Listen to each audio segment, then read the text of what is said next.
a nossa vida, para que possamos alcançar e amadurecer, ainda que isso tudo gere dor em nós.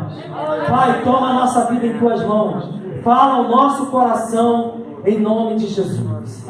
Amém? Você pode se assentar.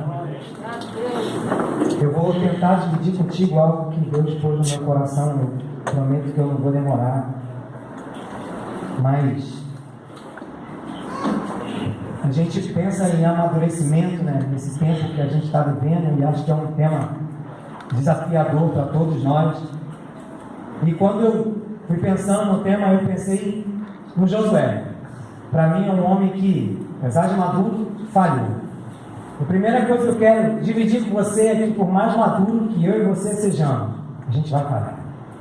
E se a gente não tiver essa consciência, a gente vai entrar em crise, porque a gente não está disposto a lidar com essas partes. Por exemplo, vou te falar de mim, né? Porque é bom a gente sempre falar da gente, que a gente não compara ninguém. No domingo eu estava na igreja do pastor Ricardo, que acho que a maioria aí conhece. E quando eu cheguei na porta da igreja, ele veio me abraçar e eu falei para ele assim: bem, eu estou aqui, só não tem palavra. Porque até o momento que eu entrei na igreja não tinha palavra. Aí começou o louvor e eu continuava do mesmo jeito, sem saber nem o que eu ia falar. E aí no meio do louvor algo brotou no meu coração. Mas a gente não aceita muito isso, a começar por mim. Porque a nossa intenção é que a gente venha para a igreja pronto, né? A gente entende que a gente precisa vir pronto. Mas quando Deus quer quebrar a gente e amadurecer algumas coisas na gente, Ele faz algumas coisas com a gente que a gente não suporta, né? A gente não entende. E com Josué acontece isso. Quando ele começa a falar, ele dá uma dica para o amadurecimento. E ele vai falar como é que ele tinha que amadurecer. E ele fala assim, ó: você precisa amadurecer meditando nessa lei de dia e de noite. E a forma dele amadurecer, a forma do crescimento daquele povo, era meditar na lei de dia e de noite. E se você começa a pensar no texto, você começa... A foto ficou bonita, né, gente? Coisa linda. Gente, que maravilha. Parece que eu sou novinho. Lindo. É muito bonito esse cara. Mas se você começa a pensar nessa situação, você começa a pensar que Deus deu uma instrução. Qual é a instrução? Tem que meditar na palavra dele de dia e de noite. Quando você vai voltar à história, e aí a gente não vai ter tempo para isso, mas quando você vai voltar à história, Deus sempre disse que a gente precisava inculcar na cabeça da criança a palavra, a lei. Quando você vai buscar os profetas, por exemplo, você chega lá em Oséias vai declarar uma palavra e fala assim, ó: precisamos voltar a conhecer ao Senhor. E não era só conhecer a palavra, era conhecer a Torá e conhecer aquilo que Deus tinha feito. E a gente, quando a gente conhece aquilo que Deus pode fazer, que Deus pode realizar no nosso meio, a gente entende que a gente está amadurecendo. Por exemplo, nesse momento a gente está no nível de uma liberação de falar onde vem uma terceira onda, e toda hora a gente ouve isso, mas nós, a igreja, entendemos que não é onda nenhuma, porque nós somos do Senhor. E isso vai fazer a gente amadurecer e a gente entender que, por exemplo, hoje eu estou aqui, mas se eu não chegar em casa e morrer, eu fui para os braços do Senhor. E isso gera em nós pais, porque a gente não tem controle da vida. Então Deus deu uma instrução a Josué. Josué começa a amadurecer, e muitas vezes para a gente amadurecer, o Moisés tem que morrer. E para o Moisés morrer, você tem que aceitar a morte de muitos Moisés na sua vida. Por exemplo, para Isaías ver a glória de Deus, ver a manifestação, a presença de Deus, Uzias teve que morrer. Às vezes, para acontecer coisas na nossa vida, há um pouco tempo eu estive ali naquela porta conversando com o pastor, e ele estava falando sobre isso comigo. Deus está fazendo algo na sua vida, e às vezes para a gente amadurecer em áreas da nossa vida, coisas têm que morrer, atitudes em nós têm que morrer. Para uma igreja crescer, coisas têm que morrer.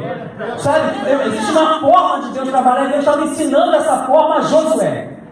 Sabe, às vezes a gente entende que a gente é o Deus que faz. Isso começa a acontecer com Josué. Eu vou te mostrar isso. Você começa a sair do capítulo 1, você vai começar a ver a travessia do Jordão. No capítulo 2, você vai ver o mover de Deus. E só quem tinha aberto alguma coisa em relação à água nesse tempo era Moisés. E ele disse assim, assim como eu fui com Moisés, eu vou ser com você. E Deus, ele não mente. Se Deus fala que vai fazer, ele vai fazer. Se Deus fala que vai crescer, vai crescer. Mas se Deus fala que vai minguar, vai minguar. Porque ele é Deus. O controle do universo está na mão de Deus. Não está na nossa mão. Não está na minha mão, não está na mão, né, da liderança, está na mão de Deus. E a liderança, nós estamos na mão de Deus. Deus faz o que Ele quer fazer. Ele é poderoso. Ele quer ser adorado. A igreja veio para adorar o Senhor. Quando ele arranca o povo do Egito, ele fala assim, ó, eu estou arrancando o povo do Egito com um fim específico, sabe para qual? Para que me adore no deserto. Não era para uma adoração no templo da igreja, não era para uma adoração no tempo de calma, era para uma adoração no deserto. E esse tempo de deserto amadurece a gente. Mas o Josué não entendeu isso. E se você pegar a história do Josué, ele era o cara mais próximo de Moisés. Moisés entrava na tenda, sabe quem estava na porta? Um anjo, mas sabe quem estava mais próximo? Josué. Moisés subia no monte, sabe quem estava lá? O Senhor, na nuvem, e embaixo do monte, Josué. Ele via tudo acontecer, todo o cenário era visto por Josué. O cara mais próximo de Moisés. Ele viu Moisés operar milagres, ele viu Moisés, sabe, levar um povo, tirar um povo do Egito, ele viu Moisés fazer tudo. Ele viu Moisés bater na rocha quando era para tocar na rocha. Ele viu tudo isso acontecer. E Deus chama ele e fala assim, você está desanimado, cabisbaixo, você não acredita que eu vou fazer você fazer esse povo entrar do outro lado, entrar, sabe, na outra terra. Então levanta. Levanta e amadurece. Porque esse povo vai entrar na terra. Mas tem um problema. Medita na palavra de noite. Deus deu uma instrução, gente. Qual era a instrução? Não largue a palavra. Glória a Deus. Josué, eu quero te amadurecer, mas você não pode largar a palavra. Você vai ver que continua o texto, continua o livro, e o Josué vai derrubar Jericó. O Josué vai vencer aí. O Josué vai levantar e ele vai ser um grande guerreiro. É bom você lembrar e você, olhar para a sua Bíblia e você lembrar que não foi Deus que chegou no meio do arraial e falou assim, esse é o líder. Não falou. Ele falou para Josué, você é o líder. E Josué vai ter que voltar com postura de líder, maduro. Mas é um homem que vai falar. Quando você chega no capítulo 9, sabe o que ele vai fazer? Tem uma galera lá chamada Gebionitas. Eu vou falar rápido, senão não dá tempo. E eu falo muito, né? Deixa eu beber a linha. Os Gebionitas estavam com medo. Porque o medo paralisa todo mundo. Está paralisando a igreja de hoje, está paralisando o mundo, está paralisando o governo, está paralisando todo mundo. Só para você ter ideia, a ciência diz que 1 minuto de medo pode derrubar todo o seu sistema imunológico. 1 minuto de medo. Você tem ideia do que o medo faz. Os profetas diziam, falavam do medo. Se você estudar sobre os territórios do medo, o medo faz com que você se sinta preso espiritualmente. O medo é uma coisa absurda. A Bíblia fala de medo. E aqui, Josué estava com medo. Por quê? O cara morreu. E agora ele tem que levantar. E tem que levantar e tem que levar a galera do outro lado. Mas chega no capítulo 9, vem os Gebionitas, e os Gebionitas arrumaram uma estratégia. Sabe? E estratégia, gente, na igreja é uma coisa boa. Eu estou estudando intercessão, nesse final de semana a gente vai estar no seminário de novo lá, vai estar sentado aprendendo sobre estratégias de oração. Porque a gente ora, né? Uma coisa é orar, mas estratégia de oração. E eu estou no finalzinho dele. E Jorge Anaconda, ele fez uma estratégia de oração na Argentina. Um dos piores países, há 30 anos atrás, e ele fez uma estratégia. Ele mapeou a cidade, cidade da Argentina, chamou os pastores, mapeou a cidade, ele descobriu qual eram os problemas das famílias, então qual eram os tipos de demônios que atuavam sobre as famílias, se era de violência, se era de prostituição. Então ele mapeou aquilo e ele entrou em guerra espiritual, em adoração, durante muito tempo com a igreja, e orava destronando aqueles demônios das famílias da igreja dele. E a igreja dele tinha uma quantidade de membros absurda. Sabe quantos eram? 6. Muito grande a igreja. 6 membros. Ele mapeou os 6 membros dele. Ele abraçou aquela causa. Ele derrubou de casa em casa, demônio por demônio. Todos os demônios que estavam no território ele foi derrubando. E eles entraram na atmosfera de adoração não sei quantos dias. E depois de, se eu não me engano, foram 21 dias. Sabe o que aconteceu? A igreja começou a crescer.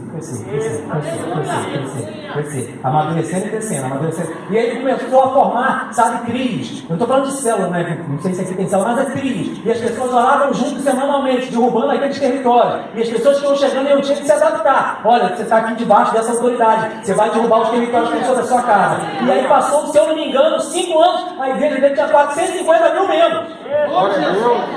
Meu pai, você sair de 400 para 450 é uma coisa, mas sair de 6 para 450, só Deus faz isso. Mas você sabe o que ele fez? Ele criou estratégia. A gente, como igreja, a gente cresce, mas a gente não usa estratégia. Por exemplo, se você quer cura, como é que você ora? Jesus cura? Não, Jeová Rafá cura. Ele é o Deus da cura. Se você quer paz, é Deus Elohim. Se você quer poder, chama o El Shaddai, o Todo-Poderoso. Nós precisamos usar a estratégia que Deus dá para a gente crescer. É aquilo que Ele dá. Os gibeonitas arrumaram a estratégia, mas Deus tinha dado uma ordem para que Josué fosse mais maduro. Medita na minha palavra, me consulta todo dia, vem em mim todo dia, não deixe de se apartar dessa lei. Essa lei vai te conduzir, essa lei te leva para o outro lado. Mas ele deixou.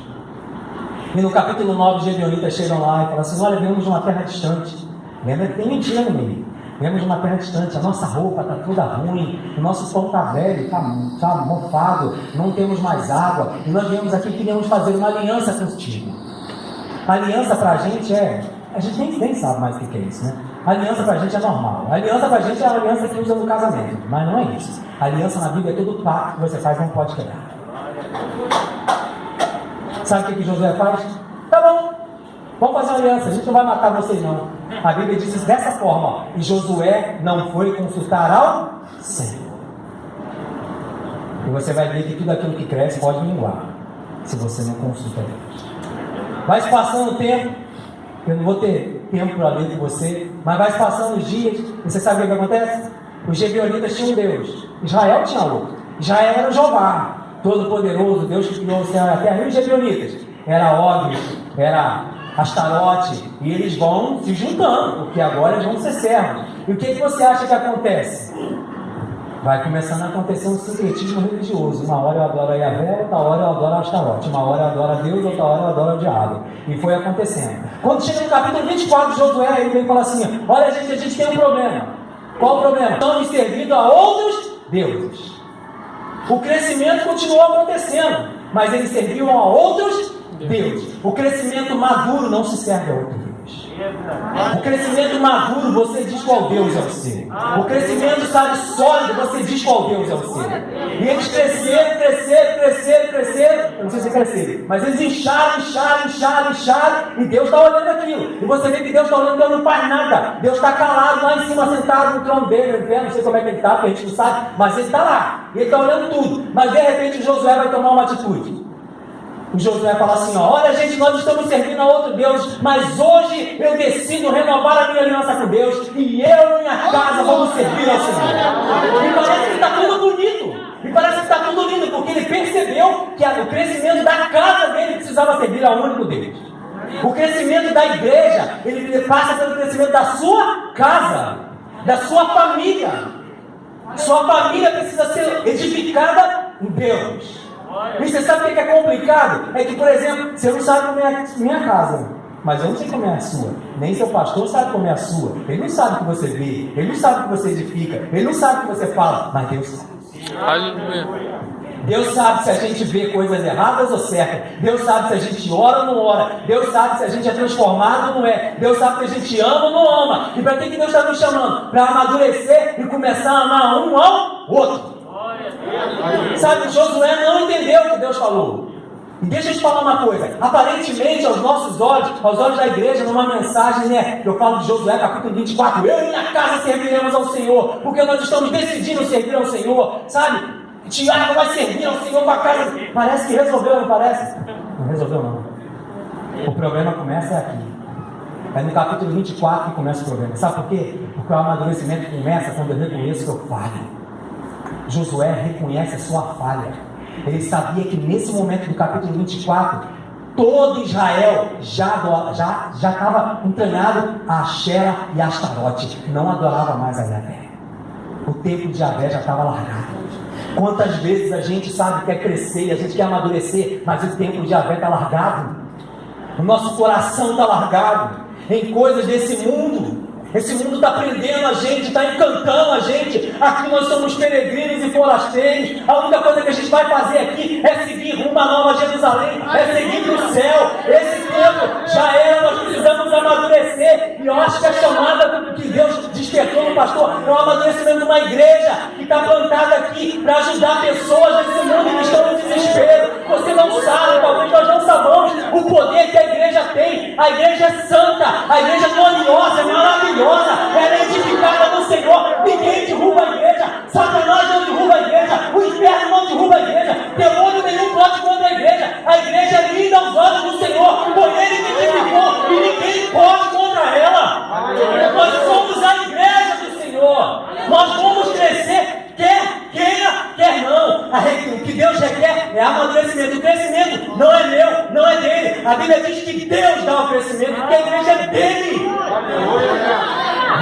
estratégias são nossas.